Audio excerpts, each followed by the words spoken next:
ঘরের বউটা যদি ভালো হয় তাহলে একজন বেকার পুরুষও প্রতিষ্ঠিত হয়ে পড়ে, আর ঘরের বউটা যদি খারাপ হয় তাহলে একজন প্রতিষ্ঠিত পুরুষ মানুষও চোখের পলকে ধ্বংস হয়ে যেতে পারে। হ্যাঁ, ছেলেদের জন্য বউটা আসলেই ম্যাটার করে। ঘরের বউটা যদি ভালো হয় তাহলে দেখবেন একজন বেকার পুরুষও ধীরে ধীরে সফলতার দিকে এগিয়ে যাচ্ছে।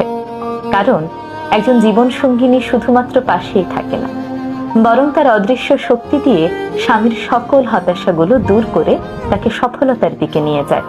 স্বামীকে ধৈর্য দেয়, সাহস যোগায়, তার খারাপ সময়গুলোতে ধৈর্য ধরে তার পাশে থেকে সেই সময় মোকাবেলায় সাহায্য করে। ফলে ছেলেরা ভেতর থেকে অন্যরকম একটি শক্তি অনুভব করে, আর এই শক্তি তাকে ঠেলে সফলতার দিকে নিয়ে যায়। ঘরের বউটা যদি ভালো হয় তাহলে একজন বেকার পুরুষও প্রতিষ্ঠিত হয়ে পড়ে, আর ঘরের বউটা যদি খারাপ হয় তাহলে একজন প্রতিষ্ঠিত পুরুষ মানুষও চোখের পলকে ধ্বংস হয়ে যেতে পারে। হ্যাঁ, ছেলেদের জন্য বউটা আসলেই ম্যাটার করে। ঘরের বউটা যদি ভালো হয় তাহলে দেখবেন একজন বেকার পুরুষও ধীরে ধীরে সফলতার দিকে এগিয়ে যাচ্ছে। কারণ একজন জীবন সঙ্গিনী শুধুমাত্র পাশেই থাকে না, বরং তার অদৃশ্য শক্তি দিয়ে স্বামীর সকল হতাশাগুলো দূর করে তাকে সফলতার দিকে নিয়ে যায়। স্বামীকে ধৈর্য দেয়, সাহস যোগায়, তার খারাপ সময়গুলোতে ধৈর্য ধরে তার পাশে থেকে সেই সময় মোকাবেলায় সাহায্য করে।